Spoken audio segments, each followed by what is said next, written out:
मंत्री जी कुछ जो है शिविर में जो कांवड़ सेवा शिविर है उनको नोटिस दिए गए हैं। देखिए, हमारे कुछ प्रशासनिक अधिकारियों द्वारा जो कांवड़ सेवा शिविर लगाते हैं ऐसे सामाजिक लोग, उनको नोटिस जारी किए गए।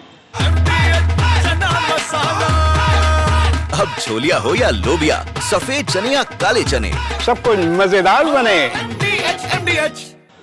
तो रात से बात की, उसमें फिर दोबारा बातचीत की गई है और जिलाधिकारी से बात की, एसपी से बात की और मैं नाराजगी भी व्यक्त की है कि बहुत ही गैर जिम्मेदाराना तरीके से सिटी मिनिस्टर के द्वारा ये नोटिस जारी किए गए।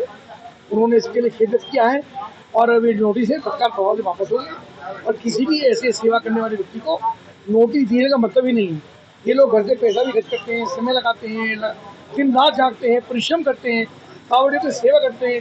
अब पूरे जनपद के लोग इसमें तत्पर भाव से सेवा भाव से काम करते हैं। प्रशासनिक व्यवस्था, नगर पालिका, जिला पंचायत, प्रशासनिक अधिकारी अपना काम करते हैं, लेकिन सेवा करने वाले लोग भी भरपूर काम करते हैं। तो मैं सभी का आभारी व्यक्त करता हूँ और जो एक आपस में एक कन्फ्यूजन की व्यवस्था हुई है, ये समाप्त होकर नोटिस वापस हो। मंत्री जी कांवड़ सेवा शिविरों का कहना है कि हर वर्ष जो है सेवा में लगे रहते हैं, लेकिन फिर भी नोटिस हो गया, विषय खत्म वापस हो। सलम जी, नोटिस जारी किया गया जिला प्रशासन की तरफ से, ऐसे में अब क्या शिविर लगा रहे हैं, क्या स्थिति है, क्या कहना चाहेंगे? देखिए, शिविर तो हम लगा रहे हैं क्योंकि प्रशासन के द्वारा अब माफ़ी मांग ली गई है कि भाई हमारे से गलती से हो गया। परंतु मेरा कहना है, हमें जो नोटिस दिया है ये भारतीय नागरिक सुरक्षा संहिता सेक्शन 130 के अंतर्गत, एक धारा इसकी सब सेक्शन है 125 और 135 के अंतर्गत अशांति फैलाने का 1 साल तक के लिए 126 और 135 के। क्या किस प्रकार से शांति फैला रहे हैं हम लोग? क्या हम शिविर लगाकर प्रशासन का सहयोग करें या शांति फैला रहे हैं? पिछले 12 वर्षों से हम लगाते आ रहे हैं शिविर। निःशुल्क सेवा की जाती है, चिकित्सा सेवा की जाती है, खाद्य सामग्री सेवा की जाती है।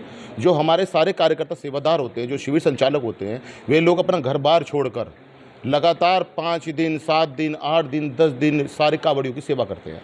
परंतु मेरा कहना ये है कि जो अधिकारियों द्वारा ये गलत आख्या प्रशासन को प्रस्तुत की गई है, जिसमें कि हम सब लोग जो एक सम्मानित वर्ग से आते हैं, चाहे इसमें वैश्य सभा जनपद मुजफ्फरनगर जी सिंगल जी हैं, इन्हें भी जारी किया गया है, ये भी महामंत्री हैं, मेरे साथ जनार्दन विश्वकर्मा जी हैं। मतलब किस तरीके से बिना किसी सोचे समझे, देख कांवड़ एक बहुत बड़ा पर्व है जिस पर योगी जी भी बहुत ध्यान देते हैं, परंतु इस प्रकार के पर्व में इस प्रकार की चूक अधिकारियों के द्वारा तो ये एक बड़ी ब्लंडर मिस्टेक है। मैं तो ये कहना चाहूँगा कि ऐसे अधिकारियों से पूछताछ होनी चाहिए, उनकी जाँच होनी चाहिए कि आप किस प्रकार से आपने कांवड़ियों की सेवा की, आपने जो ये तैयारी की है इसकी किस तरह से। सभी जितने कांवड़ संचालक हैं उनको जिनको नोटिस जारी किया गया उन पर आशंका जाहिर की गई है कि कांवड़ यात्रा के दौरान आप कोई अप्रिय घटना को अंजाम दे सकते हैं, ऐसा क्यों कहा? मुझे यही तो समझ में नहीं आ रहा। हम सब ने कल ही हिंदू संगठनों की सारू की मीटिंग हुई, उसके बाद यहाँ के माननीय मंत्री उनसे कपिल देव अग्रवाल जी से मिले, गौरव स्वरूप जी से मिले, सभी ने सबसे बात करी। बात करने के बाद ये आशंका जताई कि अगर मान लो सपोज कीजिए हम लोग आशंका हो जाए प्रशासन को अशांति भंग करने वाले हैं, तो मैं पूछना चाहता हूँ पिछले 12 वर्षों में एक आशंका जाहिर करें ना, कोई मुकदमा दर्ज करा है किसी के ऊपर, किसी के इसमें जो हमारा शिविर है इसमें कोई झगड़ा हुआ है? परंतु कुछ नहीं है, बस एक दे दी गई है। क्या लगता है क्या मंशा हो सकती है इसके पीछे? भाई मंशा तो मुझे समझ में नहीं आया, या तो मैं त्रुटि कह सकता हूँ या लापरवाही। एक बल्क में कह देना कि बल्क में हो गई है, गलती हो गई है। परंतु इससे मैं कहना चाहूँगा कि हिंदुत्व की सरकार है, हिंदुत्व की भावनाओं को ठेस लगी है। कानूनी प्रक्रिया के तहत ये भेज दिया गया हो।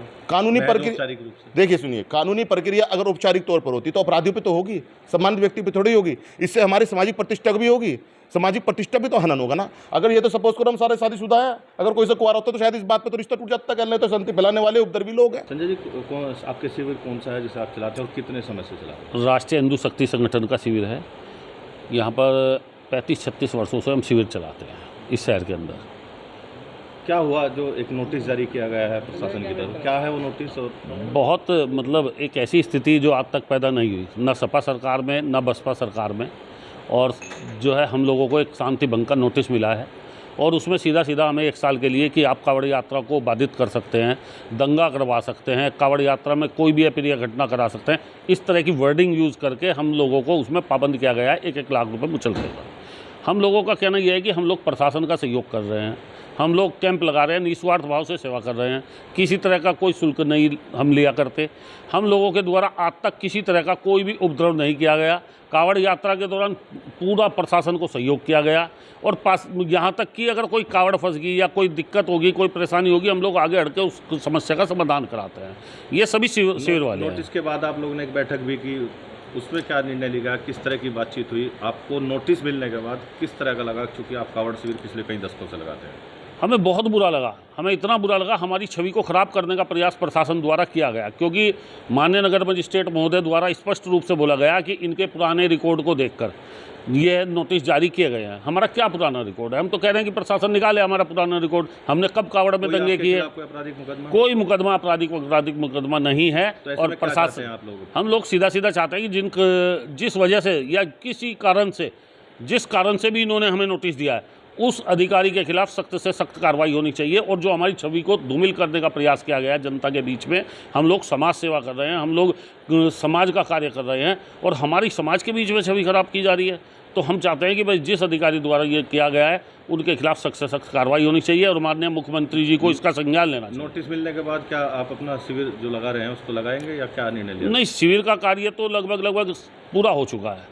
जो हम लोग आपस में एक दूसरे से सहयोग लेते हैं, सब कुछ करते हैं, समाज के बीच से सहयोग लेते हैं, वो सब ले चुके हैं और शिविर लगना प्रारंभ भी हो गया है। 15 तारीख से हमारा राष्ट्रीय हिंदू शक्ति संगठन का शिविर स्वरूप प्लाजा में शुरू हो जाएगा। और मेरे पास जो फ़ोन आया उसमें सीधा सीधा ये बताया गया कि जो इतने भी शिविर संचालक हैं सबको इस तरह के नोटिस दिए जा रहे हैं और उनको पाबंद किया जा रहा है मुचलकों में। ये है सीक्रेट रेसिपी MDH का जीरा सब जल जीरा मसाला।